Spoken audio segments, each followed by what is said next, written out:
सावित्रीबाई फुले यांची जयंती 195वी जयंती यांना कोटी कोटी प्रणाम।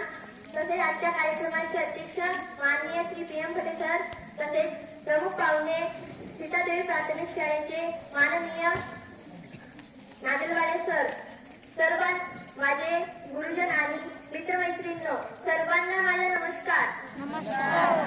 माझे पूर्ण नाव वीणा विलास खडके, मी आता 9वीची विद्यार्थिनी आहे। मी आज तुमच्या समोर एक पात्र नाटिका सादर करीत आहे। ज्ञान नाही, विद्या नाही, ती घेण्याची गुणी नाही, बुद्धी असून शाळेत नाही, तयाच मानव घरात का ओळखलात का? म्या सावित्री ज्योतिराव फुले, सातारा जिल्ह्यातील खंडाळा तालुक्यातील नायगावच्या छंदोजी देवाच्या पाटलांची कन्या। अवघ्या 9व्या वर्षी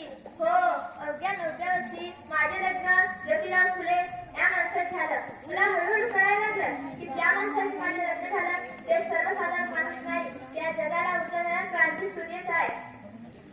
त्यावेळी बाळांनो उमराव नावाची पद्धत नव्हती।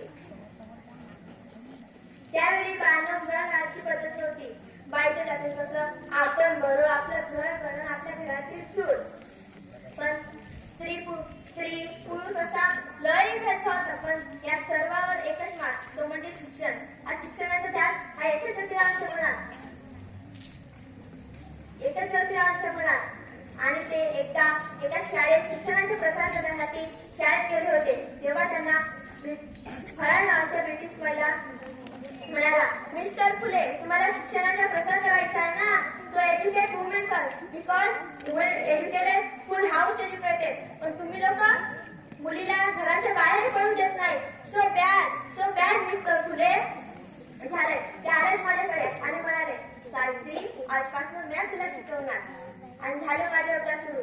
बेदूच्या काना मात्रा विलांटी सार मी लिहायला शिकले, वाचायला शिकले आणि बघता काव्य रचना सुद्धा करू लागले।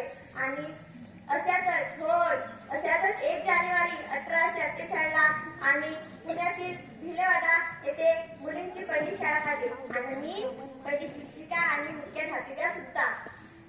शेर्पडासारख्या जगलात तर काम तमाम होईल, पण जर वादासारख्या जगलात तर नाम होईल।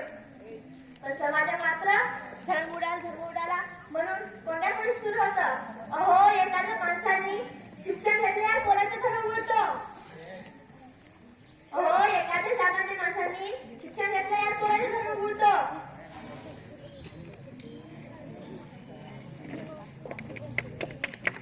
अहो, एखाद्या सामान्य माणसाने शिक्षण घेतल्यावर कोणाचं धर्म उडतो? अहो, या समाजासाठी माणूस, या माणसासाठी धर्म,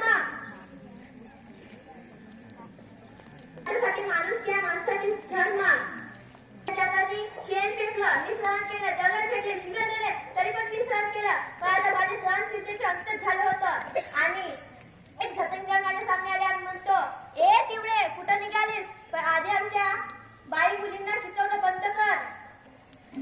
एक हाजीला कानाखाली वाजवायला सांगितलं। आताला तोंड फुटलाय, पुन्हाला तुझ्या भक्ताने धरती रंगवीन। आणि सती प्रथा रूढी परंपरा होत्या आणि त्यावर आम्ही आवाज उठवला। इंग्रज सरकारकडे मागणी सुद्धा केली आणि म्हणजे सती प्रथा बंद केली आणि काशीबाई यांचा मुलगा आणि दत्तक घेतला आणि नाव ठेवलं यशवंत। आणि आम्ही यशवंताला वाजवलं, मोठं केला आणि डॉक्टर सुद्धाही बनवलं। आणि एकदा पुण्यात लेक नावाचा एक साथ आली होती आणि ते साथ लोक पटपट करू लागले होते आणि त्यावर मी उभारायला हवं, आपल्याला हॉस्पिटल उभारायला हवं। यशवंताने हॉस्पिटल सुद्धा उभारलं आणि मी त्या रुग्णांचे उपचार करत होती। बघता आमच्या 11 शाळा सुरू झाल्या आणि त्या सतीप्रथा केशवपण अशा अनेक रूढी परंपरा आम्ही मान केला, विरोध केला। म्हणून विना